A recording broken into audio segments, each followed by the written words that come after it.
अरे लंदन में ना तेरे पाप धुल पाएंगे, लंदन में ना तेरे पाप धुल पाएंगे, हरिद्वार आजा प्यारे गंगा नहाएंगे, हरिद्वार आजा प्यारे गंगा नहाएंगे। आजा आजा आजा आजा आजा पहना दूं साड़ी गोटेदार, अपना तो हिंदुस्तान बढ़िया। नहीं नहीं मुझको नहीं जाना जाना जाना जाना जाना जाना। जवानी किसी के साथ, बुढ़ापा हमारे साथ, तुम मिलो बुढ़ापे में, ऐसी नौबत ही क्यों आए, हम चाहिए ही नहीं मोहब्बत हो जाए।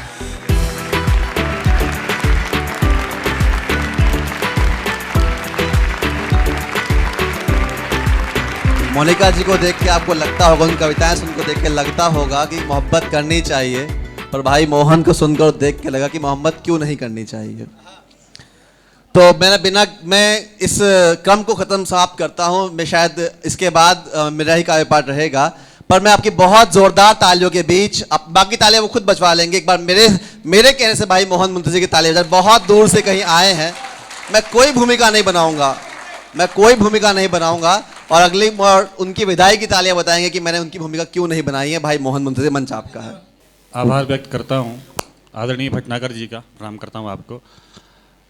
कुछ लोग आए भाई, एक आपसे मेरा एक ये निवेदन है, दरखास्त है कि बस 10 मिनट आपके बीच में हूँ, थोड़ा सा आपस में बात करना बंद करेंगे तो जो सुनाने आया हूँ मैं आपको सुना दूँगा, है ना। 10 मिनट आपके बीच में, उससे अधिक आपका मैं समय नहीं दूँगा। यहाँ से आपको सब कुछ सुना दिया गया है। एक गज़ल बची, एक गीत बचा हुआ है, वो मैं चाह रहा हूँ कि चूँकि आप सब लोग शायरी को समझते हैं, कविता को समझते हैं, क्योंकि जितनी तालियाँ आपने विनोद पाल के हाथ से में नहीं बजाई, उससे अच्छी तालियाँ आपने प्रतीक गुप्ता जी की कविता में बजाई, तो मैं समझ गया कि आपको कविता की बहुत अच्छी पहचान है ना। एक बार अपने सम्मान में बहुत ज़ोरदार तालियाँ बजा दीजिए आप लोग। कुछ लोग इस शुरू में आए, भटनागर जी, उन्होंने आपको आधा मोहन मुंतज़िर सुना दिया है ना जी, आधा बचा है, मैं आपको आधा सुना देता हूँ। मोनिका जी आपको मोहब्बत का ख्वाब दिखा रही थी, मुझे 10 मिनट दे दो, मैं आपको मोहब्बत की हकीकत बताता हूँ, है ना। तो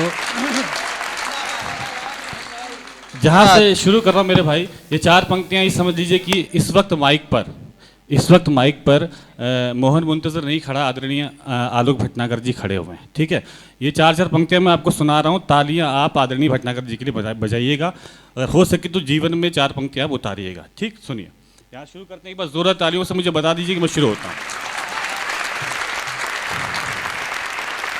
सूर्य बनो कुछ रातों का, जुगनू बनने से क्या होगा, सूर्य बनो कुछ रातों का, जुगनू बनने से क्या होगा, भंवरे बनिए फूलों की, खुशबू बनने से क्या होगा, भंवरे बनिए फूलों की, खुशबू बनने से क्या होगा, प्यार करो धरती से और आजाद बनो, अशफाक बनो, अरे लैलाओं के चक्कर में मजनू बनने से क्या होगा।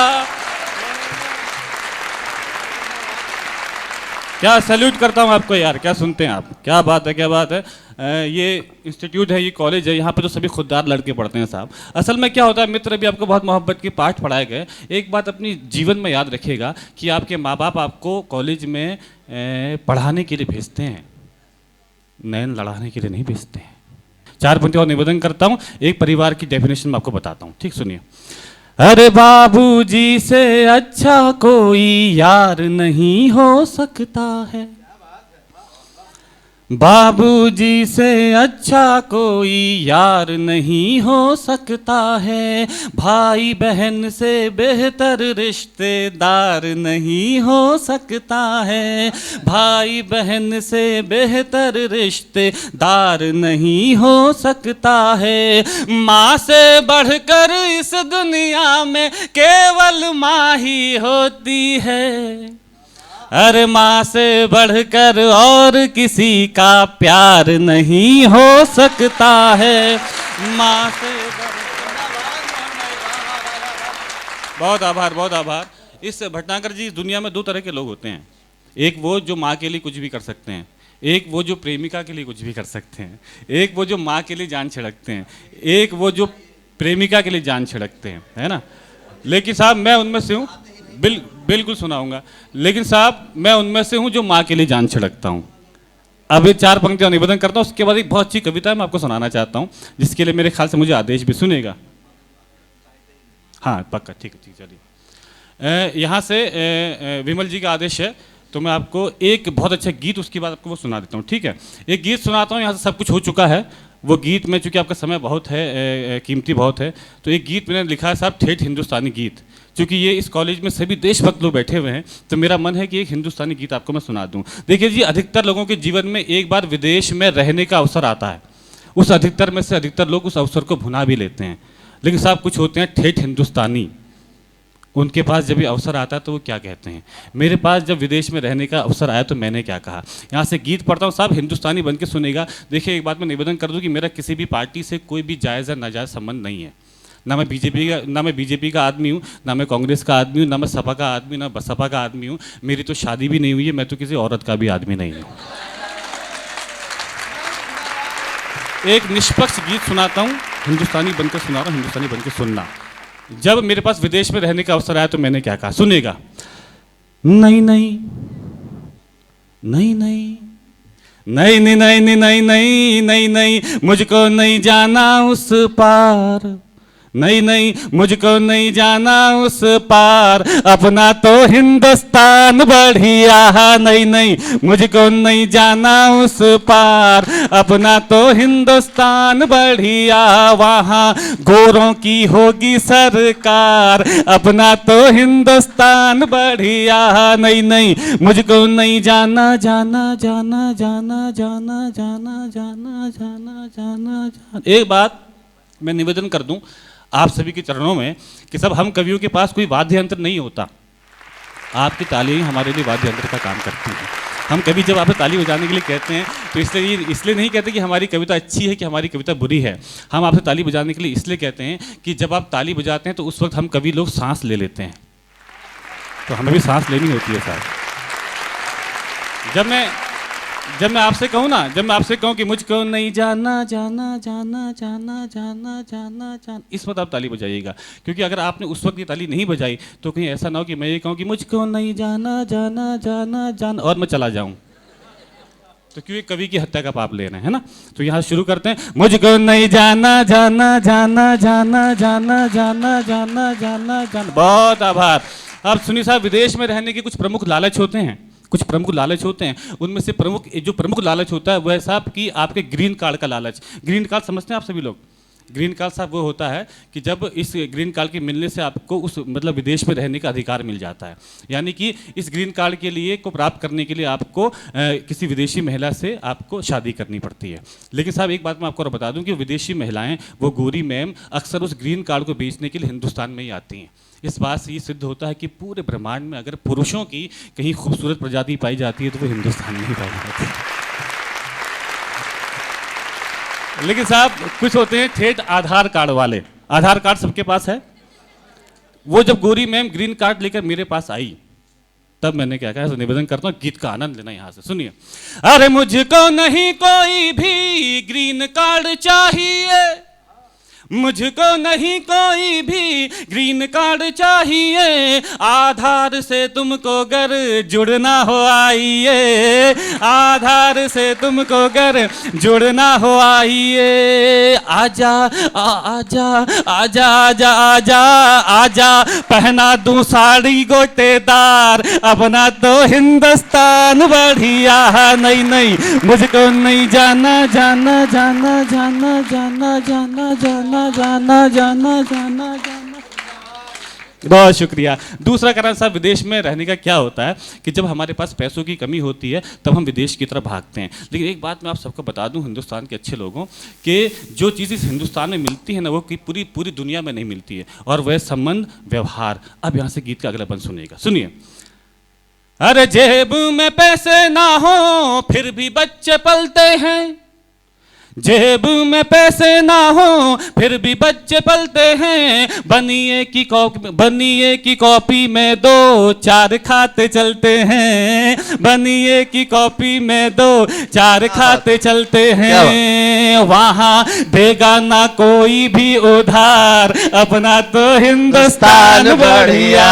नहीं नहीं मुझको नहीं जाना जाना जाना जाना जाना जाना जाना जाना जाना। बहुत शुक्रिया। कविता का एक उद्देश्य होता है भटनागर जी, लोग कहते हैं कविता का एक उद्देश्य होता है। जब मैं मंचों पर था तो लोगों ने मुझसे कहा कविता का उद्देश्य होना चाहिए, आप श्रोताओं को कुछ ना कुछ देकर जरूर जाए, है ना। आप थोड़ा सा हंसे, आप थोड़ी देर के आप भूल जाएंगे, लेकिन एक यहाँ से आप अपने साथ कुछ लेके जाना होता है। मतलब तीसरा कारण जो होता है विदेश जाने का, वो प्रमुख कारण ये होता है कि जब कुछ लोगों के पाप का घड़ा भर जाता है, उस घड़े को फोड़ने के लिए विदेश जाते हैं। जैसे कि आदरणीय विजय माल्या साहब पूरा का पूरा पंजाब नेशनल बैंक खाली कर दिया। अच्छा, मेरा भी अकाउंट उसी में था, मुझे डर ये लगता था कि कब Punjab national bank yes bank हो जाए, लेकिन एक बात आपके माध्यम से मैं उन तक पहुंचाना चाहता हूं कि मोक्ष तो आपको हिंदुस्तान में ही मिलेगा। तो यहाँ से ये तालियां वहां तक पहुंचेगा। सुनिए, बहुत बढ़िया। अरे लंदन में ना तेरे पाप धुल पाएंगे, लंदन में ना तेरे पाप धुल पाएंगे, हरिद्वार आजा प्यारे गंगा नहाए, हरिद्वार आजा प्यारे गंगा नहाएंगे, श्री राम लगाए नैया पार, अपना तो हिंदुस्तान बढ़िया। नहीं नहीं मुझको नहीं जाना जाना जाना जाना जाना जाना जाना। बहुत शुक्रिया। चौथा कारण साहब, हमें हिंदुस्तान में क्यों रहना चाहिए, क्या है हिंदुस्तान में जो पूरे विश्व में नहीं है, ये बंद अपने साथ ले जाइएगा। सुनिए, अरे बाद में हिंदू मुस्लिम सिख और ईसाई है, बाद में हिंदू मुस्लिम सिख और ईसाई है, देश में रहने वाला पहले अपना भाई है, देश में रहने वाला पहले अपना भाई है, कभी ईद कभी होली का त्योहार, अपना तो हिंदुस्तान बढ़िया। नहीं मुझको नहीं जाना जाना जाना जाना जाना जाना। इस गीत का आखिरी बंद सुनाता हूँ, उसके बाद मुझे आपको एक खत सुनाना है, हम चाहते नहीं मोहब्बत हो जाए। बिल्कुल भाई, शायद आप किसी हवाले से आप तक पहुंचा हो, मुझे बड़ा उसके लिए आदेश भी है। इस गीत का आखिरी बंद इस निवेदन के साथ मैं आपको सुनाना चाह रहा हूँ कि अगले दिन राम प्रसाद बिस्मिल साहब और शहीद अशफाक उल्लाह खां साहब, अगले दिन फांसी थी उन चारों को। तो शहीद अशफाक उल्लाह खां की आंखों में आंसू थे, तो राम प्रसाद बिस्मिल ने पूछा क्यों रे अशफाक, कल फांसी का दिन है इसलिए तेरी आंख में आंसू हैं? तो अशफाक उल्लाह खान ने जवाब दिया, बोले राम प्रसाद बिस्मिल, तू जन्मजात हिंदू है, तेरे पास इस देश में मरने के लिए एक जन्म और है, मैं जन्मजात मुसलमान हूँ, मेरे पास तो सिर्फ एक ही जन्म था इस देश को आज़ाद देखने के लिए, मैं वो नहीं देख पा रहा। तब उस वक्त राम प्रसाद बिस्मिल साहब ने क्या कहा होगा, क्या कहा होगा? ये इस बंद को सुनाते तो मेरे थोड़ा रॉन्ग से खड़े हो जाते हैं, लेकिन कोशिश करता हूँ मैं सुना दूँ। क्या कहा होगा राम प्रसाद बिस्मिल ने, क्या प्रार्थना की होगी, वही प्रार्थना दादा अगर आपकी तो सुनेगा। अरे जय हिंद बोलूं मेरी किस्मत में लिख देना, जय हिंद बोलूं मेरी किस्मत में लिख देना, अगला जन्म भी मालिक भारत में लिख देना, अगला जन्म भी मालिक भारत में लिख देना, मेरा ध्वज हो तिरंगा हर बार, अपना तो हिंदुस्तान बढ़िया। नहीं नहीं मुझको नहीं जाना जाना जाना जाना जाना जाना जाना। मोनिका जी ने आपको गीत सुनाया था, कोई बात नहीं, मेरी आवाज़ इस घुरघुर से बहुत तेज़ है। इंडियन हूँ मैं, लड़की इंडियन हूँ। तो मोनिका जी ने बताया कि भारतीय लड़कियाँ कैसी हैं, और मेरा मन ये है कि यहाँ से मैं थोड़ा अपने रंग में आ जाऊँ। मैं आपको गीत सुनाना चाह रहा हूँ साहब, मोहब्बत क्या है। थोड़ा सा अगर आप मेरा साथ दोगे तो मैं गीत सुना पाऊंगा, नया गीत है, आप तक पहुँच जाएगा। उसके बाद हम चाहते नहीं मोहब्बत सुना, ताली बजाई के मुझे बता दीजिए, मैं आपको गीत सुना दूँ। सुनिए,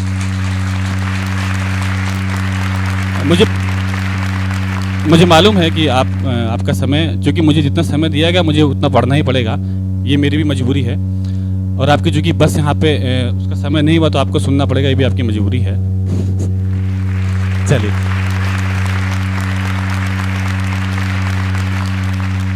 एक ख़त मैंने लिखा था जो शायद बहुत वायरल भी हुआ, वो ख़त आप तक किसी हवाले से पहुँचा भी होगा, कविता मैं आपको सुना रहा हूँ। शायद किसी हवाले से पहुंचा हो। मोहब्बत में सर उठाकर चलने का हुनर और मोहब्बत में खुददारी देने की कोशिश करता हूं। हर वफादार लड़के की तरफ से हर बेवफा लड़की के लिए, और हर वफादार लड़की की तरफ से हर बेवफा लड़के के लिए। एक आपको मैं खत सुनाता हूँ जो शायद आपको अच्छा लगेगा।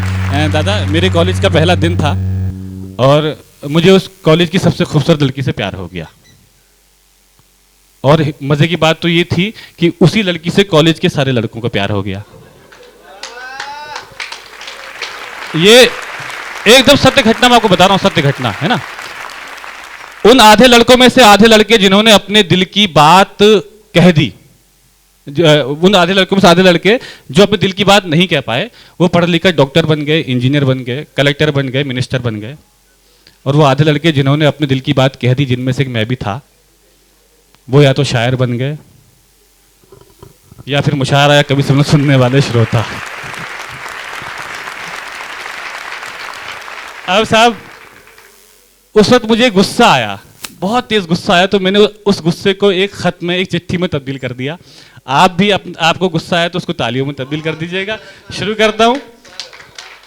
मोहब्बत में सर उठाकर चलने का हुनर और मोहब्बत में खुददारी देने की कोशिश करता हूं। पढ़ता हूं कि हम चाहते ही नहीं मोहब्बत हो जाए, हम चाहते ही नहीं मोहब्बत हो जाए, हम चाहते ही नहीं मोहब्बत हो जाए। करोगी मोहब्बत तो चेहरे पर उदासी छाएगी, जो छाएगी उदासी तुझे नींद ना आएगी, नींद ना आएगी तो चेहरे पर असर आएगा, चेहरे पर असर आएगा तो तू नजरें चुराएगा, फिर जाने कब तलक हमसे मिलने ना आएगा, तू मिलने ना आए हमसे, ऐसी नौबत ही क्यों आए, हम चाहते ही नहीं मोहब्बत हो जाए। बहुत शुक्रिया, बहुत शुक्रिया। मैं सीधे बिना किसी भूमिका के आपको सीधे सुनाता हूं कि करोगी मोहब्बत तो रोज मुलाकात होगी, वक्त जाया होगा, फिजूल बात होगी, शाम को ताने देंगे कुछ लोग, घर पहुंचते पहुंचते रात होगी, पूछेंगे घर वाले तो क्या बताओगी, झूठ बोलोगी या खामोश हो जाओगी, सोचकर दिन की बातों को मुस्कुराओगी रात भर, नींद ना आएगी तुमको जागोगी रात भर, चिड़चिड़ी हो जाओगी जब दोस्त चिढ़ाएंगे, मेरा नाम लेकर लोग तुझे बुलाएंगे, इन हरकतों से एक दिन उकता जाओगी, हमें पत्थर की तरह ठुकरा जाओगी, तुम ठुकराओ हमें, ऐसी नौबत ही क्यों आए, हम चाहते ही नहीं मोहब्बत हो जाए। बहुत शुक्रिया, बहुत शुक्रिया। अगला बंद निवेदन करता हूं, अगर अंदर कोई खुददार लड़का या खुददार लड़की जाग उठे तो उसको आवाज देना कि करोगी मोहब्बत तो इजहार भी करना होगा, जमाने से छुपकर प्यार भी करना होगा, तुझको तकने लगेंगी दुनिया की नजरें, मुझ पर रहने लगेंगी दुनिया की नजरें, फिर देखना तुम ये समझौता कर लोगी, हमें छोड़कर इश्क दूसरा कर लोगी, वो तुम्हें मिल जाएगा तुम खूबसूरत हो, ख्वाहिश हो सबकी हसीन सूरत हो, आहिस्ता आहिस्ता तेरी उम्र खफा हो जाएगी, तेरी मोहब्बत भी फिर बेवफा हो जाएगी, उसके बात करने का ढंग बदल जाएगा, तेरी जुल्फों का जब रंग बदल जाएगा, याद कर फिर हमें पछताओगी बहुत, सदाएं दोगी, चीखोगी, चिल्लाओगी बहुत, बिताने आओगी जिंदगी का किनारा हमारे साथ, जवानी किसी के साथ, बुढ़ापा हमारे साथ, तुम मिलो बुढ़ापे में, ऐसी नौबत ही क्यों आए, हम चाहते ही नहीं मोहब्बत हो जाए। बहुत शुक्रिया, बहुत शुक्रिया मेरे भाई, बहुत शुक्रिया, बहुत शुक्रिया मेरे भाई। इस खत का आखिरी बंद निवेदन करता हूं, इस बार अपना ये शोर, अपना ये हंगामा मेरे शहर में रहने वाली उस बेवफा लड़की तक पहुंचा देना, ताकि उसे पता लगे कि इस इंस्टीट्यूट के उमालोक ग्रुप ऑफ इंस्टीट्यूशन के जो लड़के हैं वो मोहब्बत करना जानते हैं, वो अच्छे लोग कैसे होते हैं। सुनिएगा कि करोगी मोहब्बत तो घर भी छोड़ना होगा, तुम्हारे साथ ये शहर भी छोड़ना होगा, टूट जाएगा फिर घर वालों से रिश्ता, माँ के हाथों के निवालों से रिश्ता, अनजान शहर में ये बुखार भी मर जाएगा, भूख लगेगी तो प्यार भी मर जाएगा, बुलाएंगे घर वाले तो घर लौट जाओगी, हमें ठुकरा कर अपने शहर लौट जाओगी, हम पर आएगा तुझे बहकाने का इल्जाम, हसीनों पर नहीं आता भगाने का इल्जाम, फंस जाएंगे फिर हम जमाने के चक्कर में, जवानी निकल जाएगी थाने के चक्कर में, अपने बयान से फिर तू पलट जाएगी, मेरी जिंदगी जेल में कट जाएगी, उम्र गुजरे जेल में, ऐसी नौबत ही क्यों आए, हम चाहते ही नहीं मोहब्बत हो।